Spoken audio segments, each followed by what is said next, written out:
এই মুহূর্তে যে একটি বিশেষ খবরের দিকে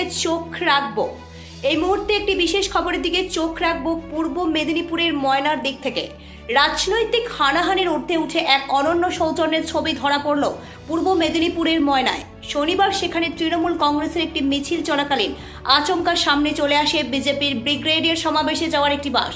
মুহূর্তের মধ্যে তৈরি হয় যানজট, কিন্তু উত্তেজনার বদলে দেখা গেল সহযোগিতার হাত। তৃণমূলের নেতা ও কর্মীরা তৎক্ষণাৎ নিজেদের মিছিল থামিয়ে দেন এবং রাস্তায় নেমে বিজেপির বাসটিকে যানজট মুক্ত করে এগিয়ে যেতে সাহায্য করেন। শুধু তাই নয়, দুই পক্ষের কর্মী সমর্থকদের মধ্যে হাসি মুখে শুভেচ্ছা বিনিময় হতে দেখা যায়। রাজনৈতিক মতাদর্শ আলাদা হলেও সৌজন্যবোধ যে আজও অমলিন, ময়নার এই ঘটনা যেন তারই প্রমাণ দিল।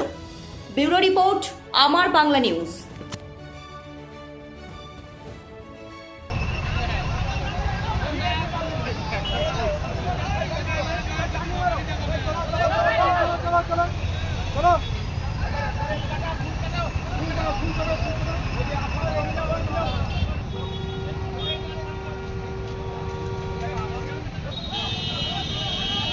দাদা এই গাড়ি মুখ হবে